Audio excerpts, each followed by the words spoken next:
Hello guys, welcome back to another video. Hope you all are doing great. Good morning. আমরা কিন্তু সকাল সকাল সপরিবারে রওনা দিয়ে দিয়েছি। দেখতেই পাচ্ছেন একটা গাড়িতে 5 জন মিলে সুন্দর করে বসে গিয়েছি এবং আমরা রওনা দিয়ে দিয়েছি আমার কাজিনের বাসায়। আমার ছোট চাচাতো বোন, তার বিয়ে হয়েছে একটু গ্রামের দিকে। শহর থেকে প্রায় 2 ঘন্টার দূরত্বে তার বাসা।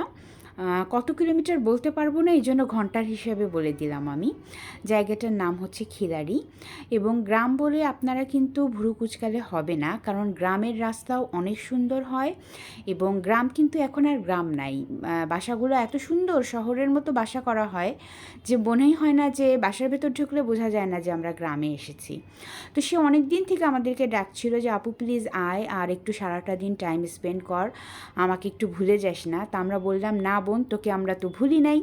তো সেই উদ্দেশ্যে এত গরমের মধ্যেও আমরা কিন্তু রওনা দিয়ে দিয়েছি। আর আপনারা দেখতে পাচ্ছেন বোধহয় ভিডিওতে, খেয়াল করলে দেখবেন প্রচণ্ড রোদ, প্রচণ্ড গরম, তার মধ্যে আমরাও বেরিয়ে পড়েছি দাওয়াত খেতে। রোদ হোক গরম হোক কোনো কিছুই কিন্তু আমাদেরকে দাওয়াত খাওয়ার থেকে থামাতে পারবে না। তো তার বাসায় যাওয়ার দুই পাশের রাস্তা এত ভীষণ সুন্দর এবং নিট অ্যান্ড ক্লিন, এবং রাস্তাঘাটগুলো এত ভালো যে ভিডিও না করে তো আর থাকতে পারলাম না। আমি বেড়াতে যাব আর আমার বন্ধুরা এই সুন্দর ভিডিওগুলো দেখবে না, এই সুন্দর রাস্তাগুলো দেখবে না, তা তো হয় না।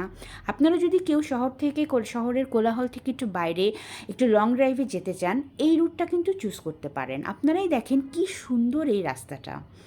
1 ঘন্টা ড্রাইভ করার পর আমরা বিজুপাড়া নামের একটা জায়গায় পৌঁছে গিয়েছি এবং এখানে আমরা পৌঁছেছি একটুখানি নিজেদের পেট পুজো করে নিতে, সেই সাথে বোনের শ্বশুরবাড়িতে যাচ্ছি, মিষ্টি তো নিতেই হবে। আপনারা বললে বিশ্বাস করবেন না, এই শহর থেকে 1 ঘন্টার দূরত্বে একটা গ্রাম মতোই জায়গা, ছোট জায়গা বিজুপাড়া, সেখানে এত চমৎকার একটা মিষ্টির দোকান, এত ভ্যারাইটিস অফ মিষ্টি, এবং শুধু ভ্যারাইটিস অফ মিষ্টি না, টেস্টটাও অসাধারণ। আমি খুব অবাক হয়েছি যে শহরে এত নামি দামি মিষ্টির দোকান রয়েছে, বাট এই মিষ্টির দোকানটা শহর থেকে অনেক দূরত্বে এবং এত সুন্দর তারা কোয়ালিটি মেনটেন করেছে। আমরা অনেকগুলো মিষ্টি ট্রাই করেছিলাম।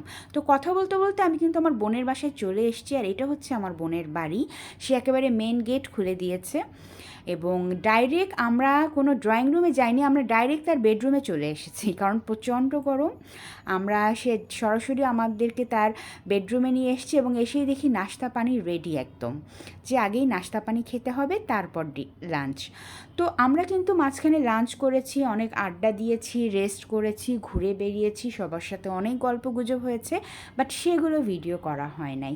আসলে কি জানেন, মাঝে মাঝে তো একটু ফ্যামিলিকেও সময় দিতে হয়, সব সময় ক্যামেরা অন করে রাখা যায় না। আর প্রতিটা মুহূর্তে খাবার দাবার টেবিলে সাজানো হলো, সাথে সাথে ক্যামেরা নিয়ে ঝাঁপিয়ে পড়লাম, সব সময় কিন্তু এটা ভালো লাগে না। তো এই জন্য মাঝের অনেকগুলো সুন্দর মুহূর্তের ভিডিওটা করা হয়নি, বাট এখন যখন সব কিছু ফ্রি হয়ে আমরা আবার যাওয়ার পথ ধরেছি, তো ভাবলাম এই রাস্তাটা কেন না আপনাদের সাথে শেয়ার করা যাক। এখন তো ফ্রি আছি, সো ক্যামেরা অন করা যায়। আর ওই যে সামনে হোয়াইট কার দেখতে পাচ্ছেন, এই গাড়িতে কিন্তু আমার বোন এবং বোন জামাই রয়েছে, তারা আমাদেরকে কিছু দূর এগিয়ে দিতে যাচ্ছে। এই রাস্তাটা আমাদের একটু চেনা ছিল না, আমরা এসেছি এক রাস্তা দিয়ে আর ফেরত যাচ্ছি অন্য একটা রাস্তা দিয়ে। তো দুপাশে খুব ঘন গাছপালা, একটু জঙ্গল জঙ্গল ফিল হচ্ছিল। তো আমরা আবার একটু ভয়ও পাচ্ছিলাম যে এখানে সেফ কিনা। তারা বলল নিশ্চিন্ত মনে আমাদের পেছন পেছন ফলো করো আমাদেরকে, রাস্তাঘাট অনেক নিশ্চিন্ত, কোনো টেনশন নেই, বাট তারপরও আমরা তোমাদেরকে গাইড দিতে দিতে নিয়ে যাচ্ছি। তো খুব মজাই লাগছিল আসলে। আমরা এখান থেকে টাটা বাই বাই